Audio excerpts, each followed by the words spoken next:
Okay, hi everybody. I'm Gila Glassberg, registered dietitian and certified intuitive eating counselor. And today I am interviewing Yael Trusch. So, Yael, do you mind introducing yourself? Of course. First of all, thank you for having me, Gila. It's Sure, I'm such so a happy to pleasure. have you. I am the host and the creator of the podcast Jewish Latin Princess and the editor of the blog by the same name. And I'm an international speaker and a writer. I write for different Jewish publications. And my passion is really Judaism when it pertains to Jewish women. I'm very particularly passionate about women's financial life from a Jewish perspective. My background is in economics and in finance, and I have an MBA. And that kind of, over the years, I've sort of started tying it into my passion for Jewish wisdom and Jewish life. Wow, that's amazing. Yeah. So, one of the reasons why I wanted to interview you is because so I help women overcome their fears with food and have a healthier relationship with food. But often I say that it helps them to have a healthy relationship with food, but then also a healthy relationship with themselves. That's Mm-hmm. like the deeper rooted gain of using intuitive eating. So one of the reasons why I wanted to interview you is because you inspire me on so many different levels. Like, you are out there in the firm world as a Jewish woman, as an entrepreneur, and there's definitely a lot of I guess I don't want to say guilt, but there's a lot of like confusion, like how much should women be working or not working? How much should Mm-hmm. women be involved with the finances and how much shouldn't they be? And it seems like you're very much involved in the finances when it comes to your home, right? Right. I am. I am. So the first thing that I'll say to that I always tell people is personal finance is called personal finance because it's pretty personal. Like that, there's a lot of the personal that goes into the numbers. It's a lot more than the numbers. Right. You know, um, the technical stuff is pretty straightforward and anybody can learn it, but there's such a personal component, not just from the emotional side, which we can get into a little bit later, but also, like you said, from your family structure and your family values. And, you know, that is also very personal. So, meaning to say, like, what works for one family doesn't necessarily work for another. Like, my husband and I have joint bank accounts, and that's something that we've always had. It's never bothered us. We've done it intentionally. It's not like it was something that I mindlessly did. But that might not work for every family, even if you're from family, for whatever reason. Maybe you work outside the home and maybe you're more comfortable with three bank accounts, with one where there's joint expenses that get covered there, and with one that you put a certain portion of your salary or income there for whatever you want to use at your discretion. And he the same. There's I mean, I'm not a Rav, right? Everybody has to have their own mashpia and their own Rav, and they should ask for sure. But there is always room within Jewish law for the personal. And that's a separate conversation, but that one should always guide themselves. But the point being that, whether women work outside the home, make money or not, there's room for that. And there's also Jewish values that ground those decisions, and we should never lose sight of those. So, decisions that I may have made in my life are obviously very personal, hopefully, I think, through the guidance of Torah and my mashpiyim, our both my husband and I. Hopefully, we've made the right decisions for our personalities and our home and our lifestyle according to Torah values. But there's something to keep in mind, that it's always going to be very personal in that sense. That's actually a really good point because, like, at least for me, and I know other people have this because they told me it, like, you listen to like podcasts or like you read books about certain things that are supposed to like really help you and elevate you, Mm-hmm. and it just doesn't work for you or it doesn't speak to you. And that's important to know that like every single person has a different value system, a different family structure, a different personality, and different things that will speak to them and work for them. Right. Right. Like who I personally don't work outside the home. I mean, I do work, I do certain things, but as I told you offline, like before I got married, I used to work in an investment bank, and I used to, I was like, I was headed for a full on career track. In fact, marriage was sort of the last thing in my mind. Maybe not marriage, but children. Like, we could go into that. Like, I never thought I'd have children, Wow. but yeah. And now, Baruch Hashem, I'm blessed with a big family. Right. Um, But what I wanted to say is that, I forgot what we were talking about. We're talking about, Everyone's personal. oh, like, yeah, we read things, right? We read things. So imagine, I can't say to a woman who um, has maybe a child with a disability, right? Right, That and they've decided to stay home or homeschool certain children because the school system just doesn't work for those children or whatever. And what that's a personal choice. right, Whether the world tells you they should be out there making money, or that you have to be an entrepreneur and have your own business at the very least, like, who says that doesn't work right, for everybody? It right. might work for her in 10 years, but not right now. Right. So as we were talking about before offline, that you were saying that you don't work outside the home, and that's a decision you made since you got married. But you also just said that you didn't even see yourself having children. So Mm-hmm. can you tell us a little bit about, like, I heard you say on other podcasts that you didn't grow up from, and that you had this, you were heading towards a full-on career. How did that happen? So I think at some point in my career path, I started observing the role of women. And I kind of woke up to this reality of, I looked around me and I said, who do I want to be like when I grow up in this institution, in this world? Which attorneys, which bankers, like, who in this world do I want to be like when I grow up? And certainly there was nobody, and certainly not even the women. The women were not the role models. The women who were, and that's not to say that they aren't out there. Okay, this is just, again, my very personal micro experience in the 1990s. Mm-hmm. I just dated myself, but I think it's an important message, because I think there is value in, when we're out there in the education world and then later on in the professional world, to really look around and say, are there people around me that I look up to, that I want to be like when I grow up? And I was in my early 20s, and when I had this realization, I started questioning myself. So what am I doing here? Like, do I really want to end up working at 11 o'clock at night when I'm already at a certain level in this bank? Like, I'm here and I'm 22, but why is my boss here? And then Right. I would look at the other VP, and she'd be a woman and she'd be there, but her kid, she had a child. I'm like, who's home with the child? And why is the husband alone and she's still here? You know Mm-hmm. what I mean? Just the environment that I saw, I said, I just don't think this is going to work. Mind you, I grew up, my mother's an attorney. So I am the child of two professionals. Oh, wow. But just something in me just felt like, this is just not headed in the right direction. And in tandem with that, by divine providence, I started meeting more Jewish observant women. And I started seeing something really interesting. These women who had marriages, they looked like wonderful marriages, who had children, who had families, were also very outspoken, very smart, very deep, very profound, very put together, very just they had a lot going for them. And they also had this family piece that I saw probably was lacking in a future if I stayed in that direction.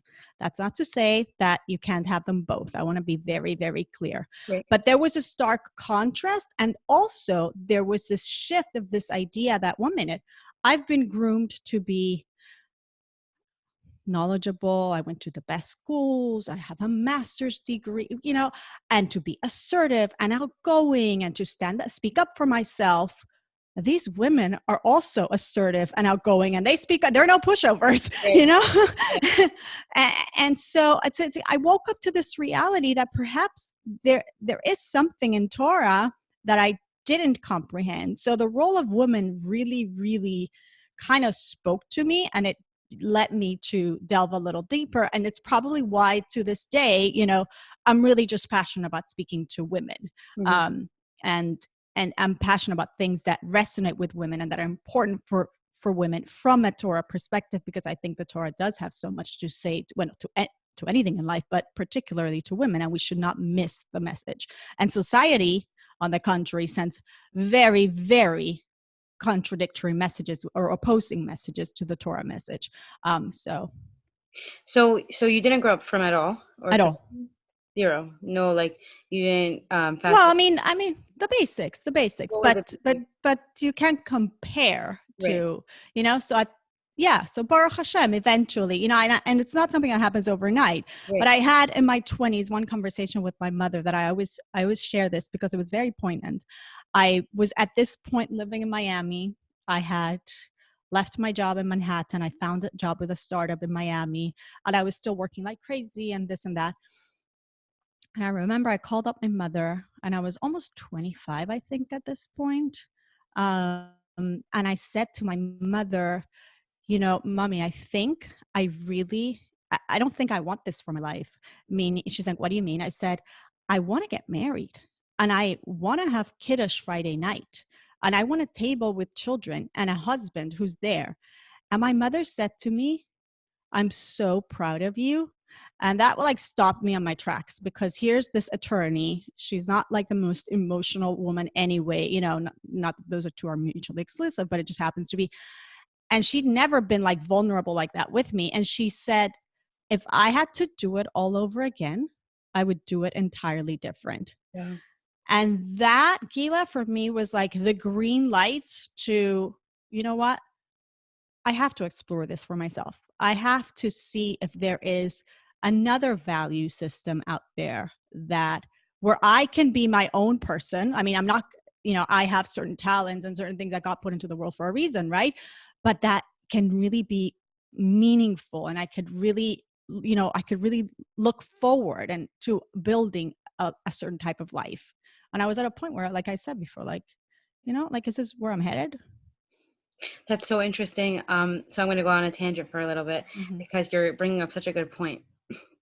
I think that a lot of times as children and young adults, we absorb the messages from our parents, even if they might not be conscious of it and they might not be doing it on purpose. But it For sounds sure. like you absorb the concept from your parents who are professionals that this should be your track.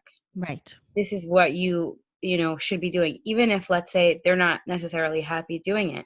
And as you just mentioned, your mother was shared with you that if she could do it all over again, she would do what you were starting to see. So I think this actually ties back to something that I heard on your podcast, which was about the book Feel the Fear and Do It Anyways, which I read Mm-hmm. after hearing it on your podcast, because I think that as a culture, like, we absorb so many messages, whether it's from our parents, whether it's from our religion, whether it's from the media, and we sort of just assume that it's true.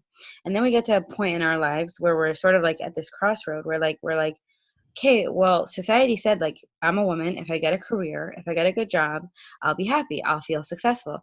And we live out that life, and we don't have the feelings. It doesn't give us what we thought it was going to give us. And like you said, you look towards the women who are doing it for 5, 10, 15 years, and you're like, well, they don't either seem happy. So what should I do now? And I think that that's really scary because we've believed something for such a long time, and then we're Mm-hmm. gonna look like inward and say, like, what do I really want? And that's what you did, and like, look where it took you. Yeah, I think it does take a lot of courage to go against the grain. For a woman in this day and age to say, I'm going to get married, and to say, I'm going to have children, that's courage. Like, that's who does that? Like, that's like second, it's just, okay, if it happens, it happens. But it's not presented as our number one priority. And I know I'm going to sound contrarian here, but the bottom line is that the value of a family and a home, it's a central value, and without it, we're just, society's going to fall apart. Like, and that's something that was entrusted to the women. So why should I put it secondary in my life? Mhm. Everything else can come after. You can become very educated and very accomplished. And again, I'm all for women developing their talents, and all for women to making money and all of that. But it's just a matter of how we do. It's just a matter of doing it, making sure you're not doing it at the expense of something that's really eternal, Mhm. because that's the legacy you're going to leave in this world. Yes, there's legacy in what I teach women, and there's legacy in my writing, not to be said, but I wouldn't be that person without my children and my Right. marriage. Do you understand? Right. So walk us through, like, you were a young, like in your 20s, working Yeah. a professional, and then you decided that you wanted to get married and have a family. So what happened? Yes. So it wasn't overnight. First of all, like, I think first I decided to become kosher, right? Then eventually I decided to keep Shabbat. Then I was sold like from the beginning. Like I said, oh, I'll keep Shabbat once in a while, but Mm-hmm. after the first one, that was it. Wow. Yeah, which is kind of like it's a radical change for anybody who's experienced it. It's like you open your phone like Saturday night and there's a ton of messages, and that keeps happening for about 3-4 weeks. And then eventually everybody got the message that you're really not available and you're not going out. Like, what's going on here? Until everybody stops calling you. And you have a new set of friends. No, you don't. Not all your friends ditch you. That's not true. They don't. Some do. But eventually I kept studying. I actually went for my master's, and I eventually decided to wear skirts, which I never thought I would. Like, I was like, okay, so I'll, and again, that was, it's a personal choice. Mm-hmm. I thought I'll be Shomer Shabbat and I'll keep kosher, but nothing else other than that really has to change.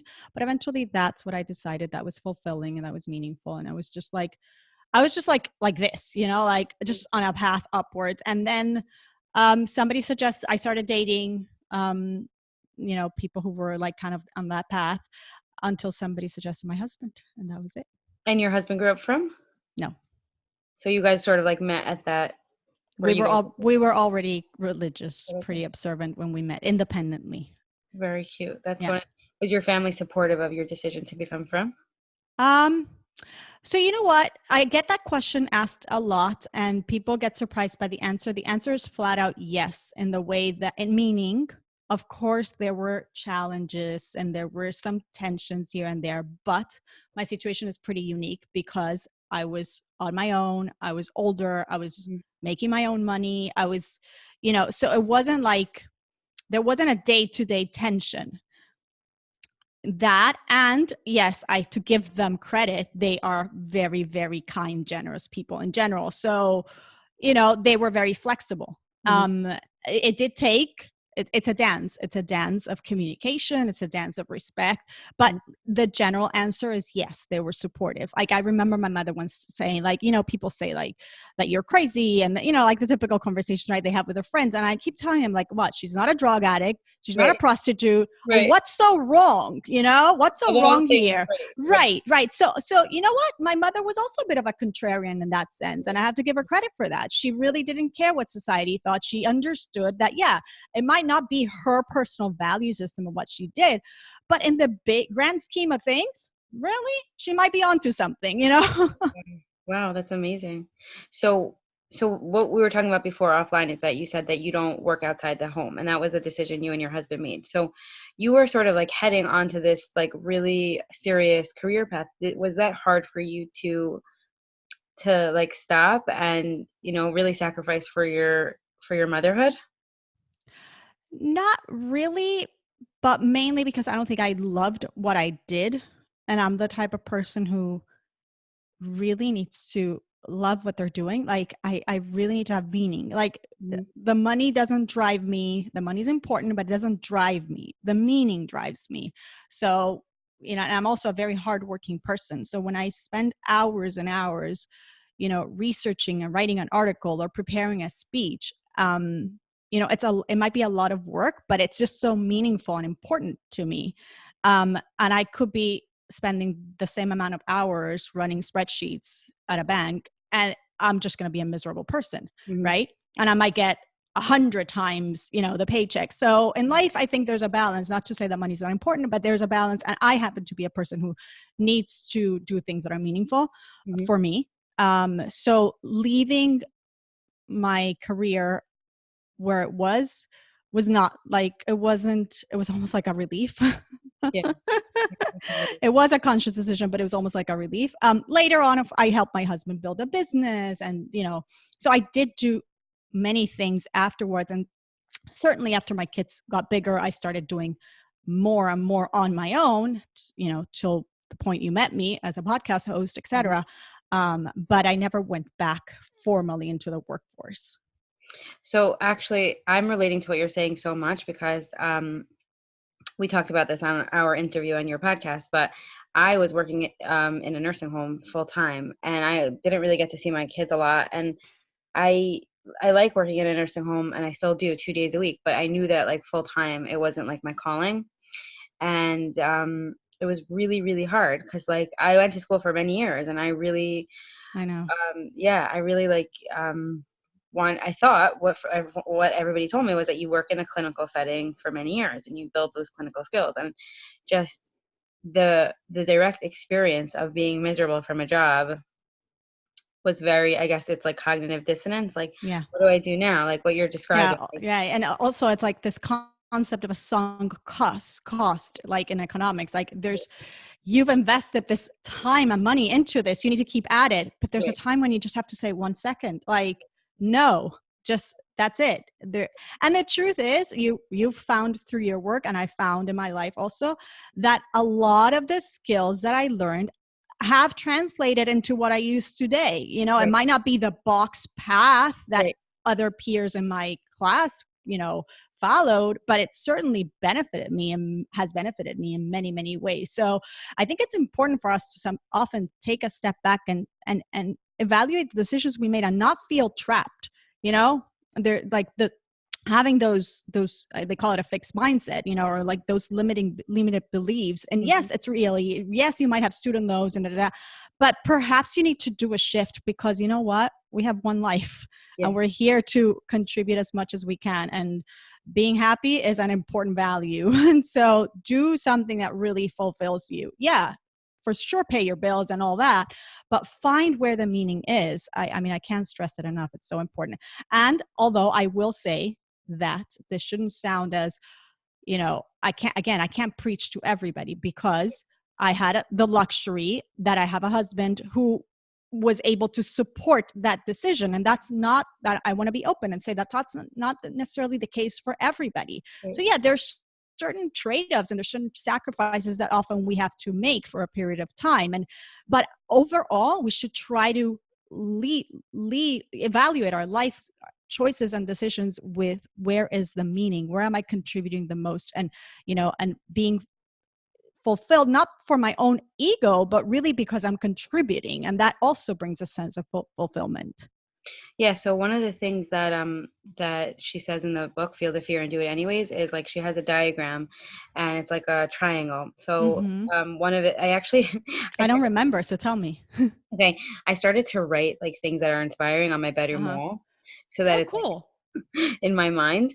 So basically it's like a triangle, and it says choice A and choice B, and then it says Uh-huh.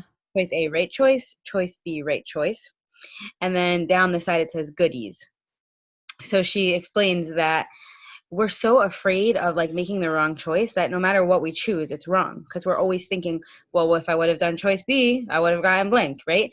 And it's really a fear that's paralyzing us. And Mm-hmm. I guess I do intuitive eating, but I do really like much deeper coaching with my clients, because I want to get to like the root of the fear, the root of the limiting belief, and how much it's paralyzing us. And sometimes we, like, you didn't know what was going to happen had you gone down the religious route. You didn't know you were going to find your husband and have children. You didn't know that, but like you knew that what you were doing wasn't going to lead you to the path that you wanted. And so you Mm-hmm. took a kind of like a leap of faith, a guided leap of faith, definitely. But like what I want to teach women is to like understand how much the fear is trapping you, and like kind of follow like your intuition. Like Hashem makes you drawn to things for a reason, because that is Yes. like our true calling. Yeah. Yeah, and intuition is a big one, because I think it's one of the things that society has taken away from us. Like we've stopped knowing to listen to that voice. And I personally know that I've like had to retrain myself over the years. And I don't really know how one relearns that, other than a lot of introspection and a lot of prayer and a lot of mentors that are really the right mentors. But it's something important that women gave us. I mean, that Hashem gave us women, and we have to listen to it more. We certainly have it when we have children, and like it kicks in, it's there. Mhm. But for some reason, sometimes when it pertains to our own life, I feel like we kind of put it to the back burner. So there's a lot of noise like in society There now, is. cell phones, and I think that that's really like the gullus. Like I like a lot of Mm-hmm. times I think that a lot of my clients say this to me, like they're like, my life can't be so bad because like look at people that were suffering in the Holocaust, and even that thought is like a limiting belief because they don't like allow themselves to feel their feelings. Mm-hmm. They don't allow themselves to like have pain, you know what I mean? And it's true that we don't suffer the way people suffered in the Holocaust, but the gullus of our minds is very strong. It really is. And one of the things I like to teach my clients is like intuition is very quiet. It's like when you're meditating or you're journaling and like the answer comes to you. And anxiety is very loud and in your face and screaming at you and making you feel physically anxious. You know, so getting in touch with that intuition is so important to guide you, but also to know that you might not know what's going to happen. Like, Mm-hmm. so one of the things I'm doing now for my business is I'm in a mastermind, Mm-hmm. and so I guess I'll just like share this that Tippy from Hava Tribe, she's the in charge of it. She's a business coach, and one of the things she challenged me to do was to actually solicit clients, like call them and explain to them my services. And I was like, I don't know, how could I ask people for money? You know, all those limiting Mm-hmm. fears, even though my product is good and it helps so many women and I'm doing it to serve them. And she was challenging me to do it. And like I it was like scary for me and like vulnerable for me. But I like I have to model like what I'm telling my clients to do, like feeling that fear and doing it anyways. You know what I mean? Mm-hmm. Yeah, yeah, yeah, yeah. My mother used to, there's something, a line that my mother always used to use with me is, well, what's the worst that can happen? They Right, tell you no, right? But right, I have a friend, Michelle Poller, who she's made herself a name as a fear expert, and she's wonderful. And she told me once, she actually, I think she told me on the air, on the record, on the show, but she told me, don't ask yourself, I mean, nothing wrong with what your mother, but let's tweak, we said, but let's tweak it. Don't ask yourself, what's the worst that could happen? Ask yourself, what's the best that can happen? And really, just that little shift. It's the same idea, right? right, But just that little shift, it's like a positive, you're nourishing that positivity bias. Yeah, I'm focused on what's the best that can happen. right, They'll say yes. They'll accept my rate and they'll say yes. And okay, they might say no, right, but so what? How is it different from where I am today, right? So right. just focusing on what's the best that can happen. I love that. And I think that like just to continue on what we were saying about like with Tippy from Hava Tribe, just like um it's it seems scary, but like you are offering them a service. Like she said to me, when you walk into Walmart, they're asking you to buy every single thing on that shelf, right? Like there are things that you need. So like a lot of it is ego and a lot of it is fear. And Mm-hmm. we if we're able to, I guess what I like to say is like it is really feeling the fear, like using the fear as like a positive thing. Like usually where we fear the most is like where we need to, there's something to dig deeper and learn Mm-hmm. from it. Yeah. So so I really wanted to ask you also, like you talk a lot on your show about like finances and like doing a money date with your husband. Mm-hmm. And I think there is like a little bit of a misconception in Judaism, or like some people struggle with like, so how much like emunah and bitachon should we have with our money, and how much involvement should we have? Like how do we make that choice? Right. So we've talked about this on the show before, and I think they're not mutually exclusive. We have to have not how much bitachon we have to have. We have to have 100% bitachon. There is no question, and I can tell you from personal experience in my personal financial life, there is no question that the ultimate trust you have to put is in Hashem. Hashem can send the money. Hashem is infinite. Okay, Right, and he has infinite ways. You think you're getting the money from this client, you have no idea, like the realm of possibilities that you can't comprehend because you're in your brain's box. You're limited. You're a finite being, right? right, Hashem is not limited by any of that, right? So the only one who can provide for your needs is God. Yes, there's your boss who's the agent, and there's your client. They're all agents. But if you're meant to have a certain amount of money that was already assigned to you between Rosh Hashanah and Yom Kippur, you're going to get it no matter what. Now, having said that, Hashem also put us in a physical world, right? mm-hmm. Where we have to trust him, but we have to operate under the rules of nature of this physical world without losing sight that we are tapped into infinity. Okay.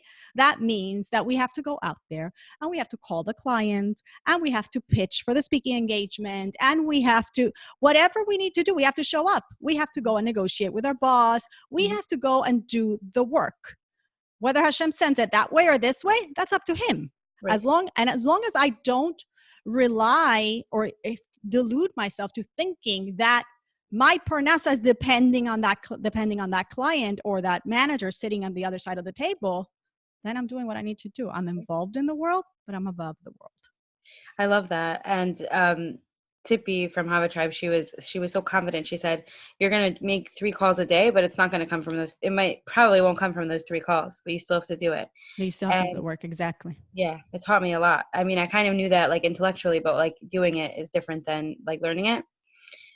So I wanted to ask you a question. I don't know. Have you ever read the book, The Surrendered Wife? No, I haven't. I think maybe either you or some other podcast listeners asked me before. For some reason, I know a lot of people read it in the Orthodox world. I'm not attracted to it. Yeah, I don't know. So I have a question. So one of the things that Laura Doyle, the author, says is to give over the finances completely to your husband. That doesn't mean like just blindly give it over. Doesn't mean blindly give it over. It means that she's kind of specific how she tells you to do it. Like you write out all the money that you'll need in a week and you tell your husband, I'm going to need $500 this week, $2,000 this month, whatever. And she has like a whole method. Like you ask him to give it to you in cash because when you have cash, you don't spend as much, blah, blah, blah. And I was really turned off by this in the beginning because I happen to be like really good with the money and that's just always been like my thing. But I'm in this mindset now where I'm, okay, what's the worst that could happen? What's the best that could happen? What's the best that can happen? What's the best that could happen? I could try it. And I really did find personally that my husband did take so much more ownership of the money once I handed it over to him. And he did things like that I never would have thought he knew how to do or could figure out how to do. And what do you think about that? I don't think there's anything wrong with intentionally allowing your husband to be involved in certain financial decisions, whether it be the day-to-day finances or the more long-term, bigger picture finances. Certainly there is one partner who might have a certain set of skills and, different than the other, and that might warrant for those decisions. What I do say to that is, and again, I haven't read what she says, so it's not necessarily an attack to what she says because I really have no knowledge of this. But what I do generally recommend to people is that a lot of the stress in a marriage when it comes to financial life and money can be dissolved when there's better communication. And unfortunately, in this area, because it is so emotionally charged, because the numbers are so much more than the numbers. Mm-hmm. And for women, the numbers are also very often the bread that we put on the table. We are the kids are coming to tell you they're hungry, and they're coming to tell you that they need a new outfit, right? So there is a whole set of emotion. That's just even very basic. There's a whole set of emotional component to money. So what I say to people is that we have to do better at communicating about finances, both the husband and the wife. And one way to improve this area that I find super helpful, and I've mentioned this on my podcast, on a numerous podcasts, is this idea of the money date, which I did not invent. I've learned it over the years from other financial professionals. Barry Tesler is very big into this. There's many. And the idea is to, instead of, well, let me present you a situation, see if you ever had it with your husband.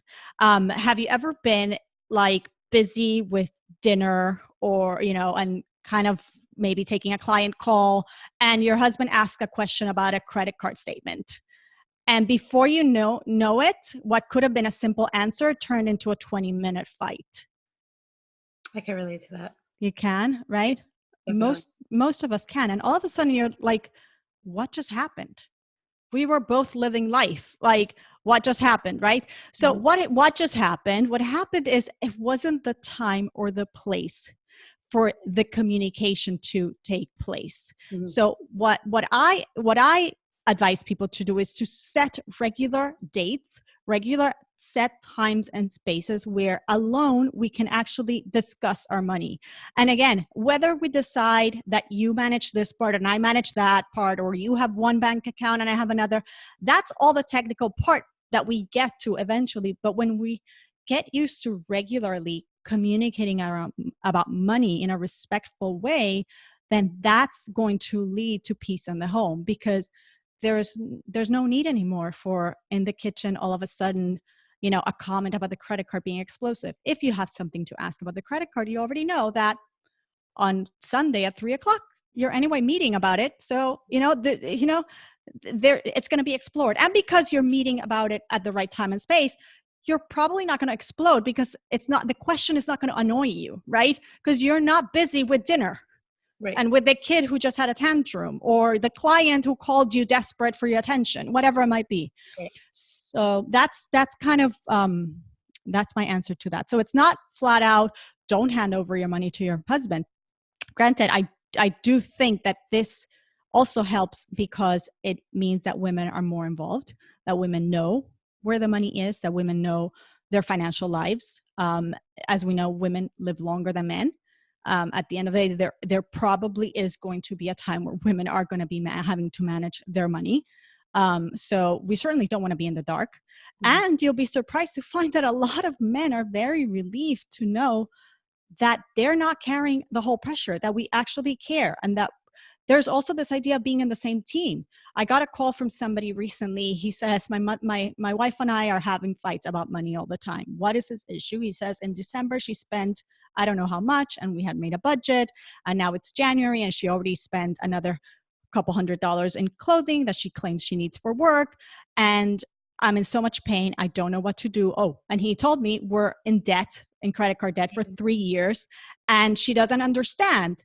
And really, this is so common, and people feel like it has no fix. And lo aleinu, marriages end over this debt crisis, right? But it doesn't have to be that way. All you have to do is, become vulnerable, create those times and spaces to open up and communicate to your wife, if you're in debt, how much pressure this is, because you want so much more for your wife and your kids. Bring her on to the same team, and she'll probably realize, yeah, I do want new clothes for work, but maybe I'll wait one more month, whatever it might be. Come up with a plan together. But just the idea of being able to get together regularly and become vulnerable and open about your goals, your aspirations, your values. What do you want your money to finance? What values do you want your money to finance? You might actually realize that you're spending so much money at Nordstrom's when you really value Jewish education and you're not paying tuition.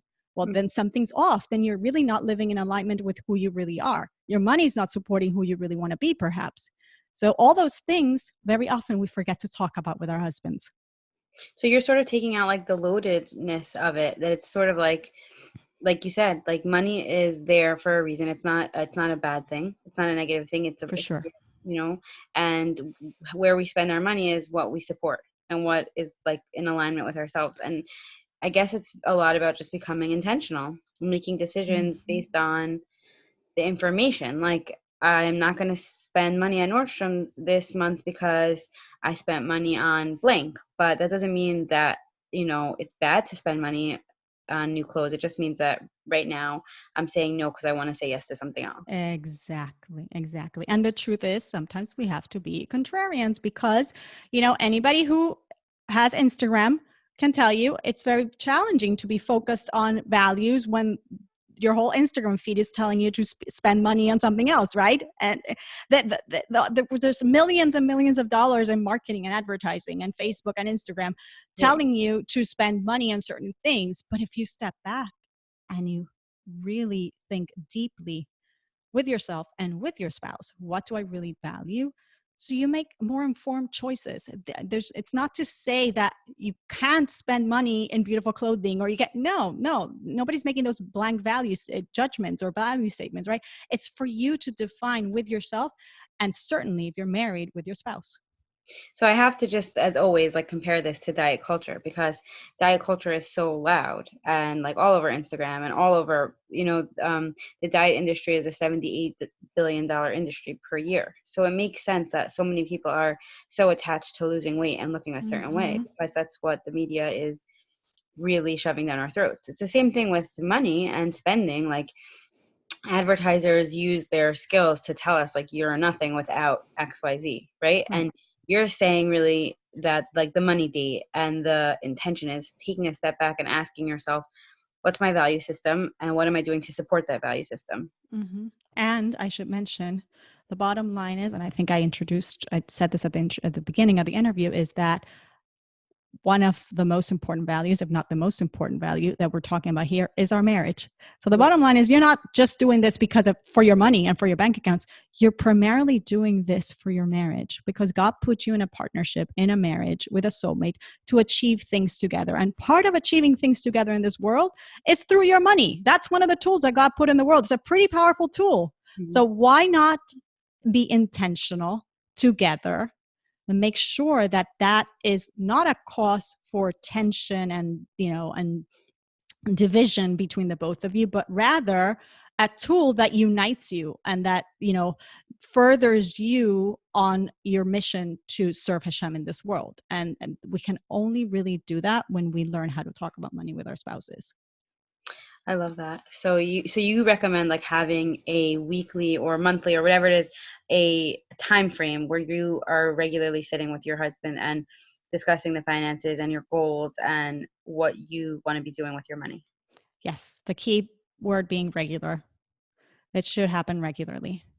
And you found that this has really helped you in your It marriage. definitely has helped me in my marriage. And like I said, like things come up and it's like, oh, okay. Like it doesn't even bother me anymore. Like there was a mischarge, or some camp tuition payment that needs to be made. And we get an email and, like sometimes you get in a panic. Oh my gosh, I have to make it now.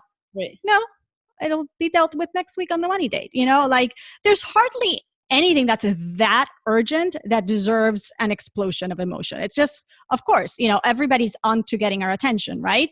But we Right. have to like, knowing that there is a space where we can talk about these things already is half the battle. Okay, so I'll deal with it when I'm sitting in front of my husband. We'll talk about it. Or like now I'm like, I want to fix my home office, right? So I started talking about it to my husband, and my husband very calmly reminded me. He said, "That's a really good idea.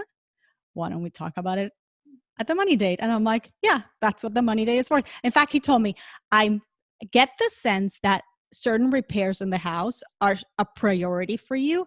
Why don't we allocate 15 minutes of the money date just for house conversation? And I was like, yes, there you go. I'm a happy camper. That's so smart. That's so smart. I think that like the real underlying theme is just like being intentional, prioritizing, making specific times to communicate about certain things, right? Like either money or the kids or whatever it is. Nothing's really that pressing. Sometimes it is, but let's say 90% of things are not pressing. Correct. And just making that intentionality the same like I do with my clients about meal planning, right? Like, dinner happens every single night and it could be really, really stressful with a bunch of kids. So if you do like 10 or 15 minutes of planning on a Sunday, you might have a much easier week. So the Mm-hmm. same thing with a money date. If Mm-hmm. you sit down every Sunday and you discuss the money that might be coming in or might going out, you have more headspace to deal with more important things. Yeah.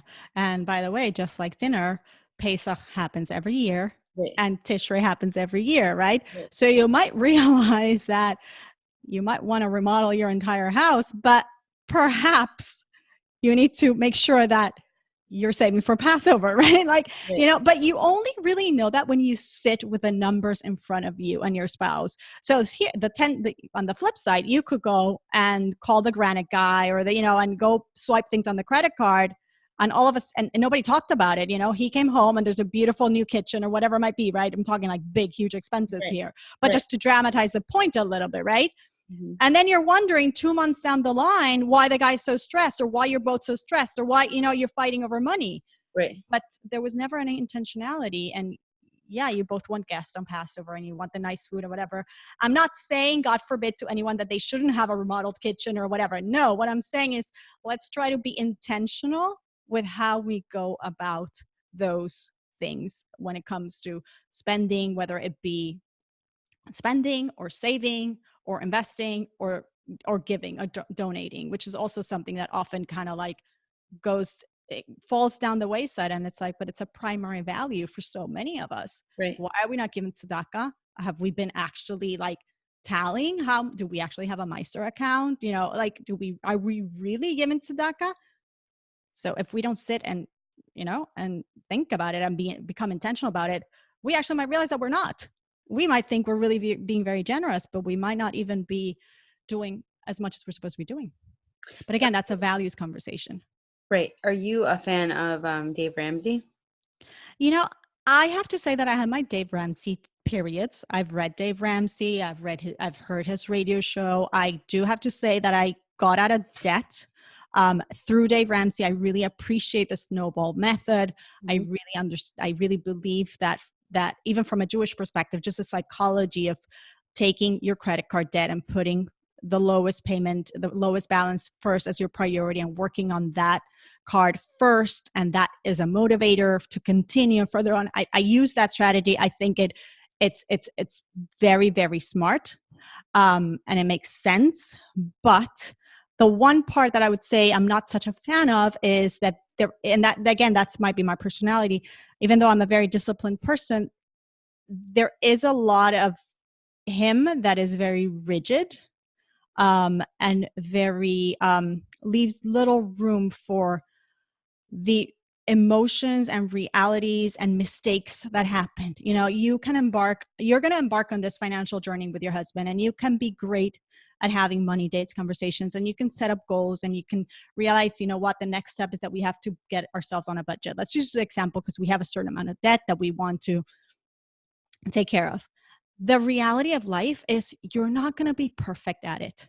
Right. There is going to be one time when you're going to spend more than what you budgeted. And there's going to be another time when you forget to send that payment, right? And that's part of life. And again, coming together in those money dates and being gracious about it and being open about it and accepting, okay, fine. So we got derailed. So let's get back on track. We're still one team. So those nuances, the emotional part, I think, you know, maybe are lacking in that system. But that's me. I don't know. What about you? So I happen to be, I'll just tell you a little bit about myself. So I grew up in a family of 9, and I always like money was always like really important to me. Like I definitely placed a lot of like my own self-worth on how much money that I make. Nothing to do with my parents or like my upbringing, but I think that because like money was tight as a kid, it was like a very important value to me to be financially stable as an adult. So much so to the point that it was like almost like obsessive. And when I started to do like all this internal work, let's say even intuitive eating, the surrendered wife, a bunch of different like psychology books that I read, I realized that I don't have control. Even though I was just always really good with my money and good at saving, and it was like always a goal to buy a house. Like I just always had this drive to like save, but like to what kind of like what you're describing, like taking out the emotions. Like sometimes you have to spend on things that like you don't necessarily need, but like for your menuchas nefesh, you know? So my sister-in-law told me about Dave Ramsey, and I just recently read it. I fell in love with it because it happens to be the way that I naturally am, and I also think he just has like a really good heart. Like he talks a lot about like he says that the most fun you can have with your money is to give. And 100%. it's like incredible. Like I heard him on his radio show the other day, and he said one of his like biggest goals was to give away $1 million in one day, and he just Oh, did that nice. like before the holidays. He got all of his team members together and went to a mall, and they gave away $1 million. So I'll just say one thing about this, and I'm not knocking him or his work off personally. I do agree. There's a lot of worth in what he's done, and he's definitely. I mean, again, I give him and his system credit for us getting out of debt. That's 100% for sure. One thing that I always caution people, and this is probably why I want to focus on speaking more about this and writing more about this, is that at the end of the day, we as Jewish people have a Torah that teaches us about money as it does about every area of our life. So you asked me one time, a long time ago, again, about the surrender wife, and I was a little skeptical because I look at marriage from a Torah perspective, and I try to look at my money and my financial life also from a Torah perspective. So again, I'm not saying for him in particular, nothing, God forbid, but a value of charity for us means something very different than what it means to the world, right? Charity is not something that we do because it's nice. It's not something that we do because it makes us feel good. It might. It's an obligation. It's pashut, like Hashem gave you money, making you a partner with him in this world. Like 90% of that money is yours. 10% of that money never was yours. Like it's just it's an entirely different concept. So I always feel like we are in galas, and I'm not going to say I'm not prey to this. Like we get very influenced by what's out there in the world. So we always have to be very cognizant of what is Jewish thinking and what is not. And so yes, it's good to read from other. I'm not saying I don't read secular wisdoms and all that, but we have to be careful. So I would never tell somebody, follow just Dave Ramsey. Yeah, you could. He has amazing wisdom to share. It's like, there's so many parenting experts, right? You have so much to say in parenting, but at the end of the day, make sure you're also, at the very least, getting yourself educated on what does the Torah have to say about marriage and parenting and money, and so that at least to keep yourself in check. Make sense? I think that's a good point. And also I think just to say thank you to you for your podcast, because that is really like talking about like big issues out in the world with the Jewish Torah lens, and that's like refreshing for me to see, because like there's a lot of information out there, and I happen to love to read and educate myself, and Right. not every Torah concept is as accessible. Let's say like you don't read Hebrew well, or you don't know how to learn by yourself, let's just say, but listening to a shir, listening to a podcast on like these topics could really make a frum woman have that at her exposure Yeah. disposal. Okay, so thank you so much for being here and joining me. I learned so much today from you always. Thank you. And where could people find you? JewishLatinPrincess.com. And of course, the podcast by the same name is all over iTunes, Stitcher, all the podcast players, right? And whoever's interested in exploring a little bit more about the money date or putting into practice, I also have a free checklist that can guide you through the money date. And it gives you like just a few things to keep in mind, and it sets you up with like 7 dates specifically what you should be exploring, which really should set you up for the entire year, let's say, but really should get you like on track to actually having these financial conversations in these set money dates. And you can download that at JewishLatinPrincess.com/money date, and it's free. Okay, awesome. Thank you so much for being here, and have a great day. Thank you, Gila. Sure.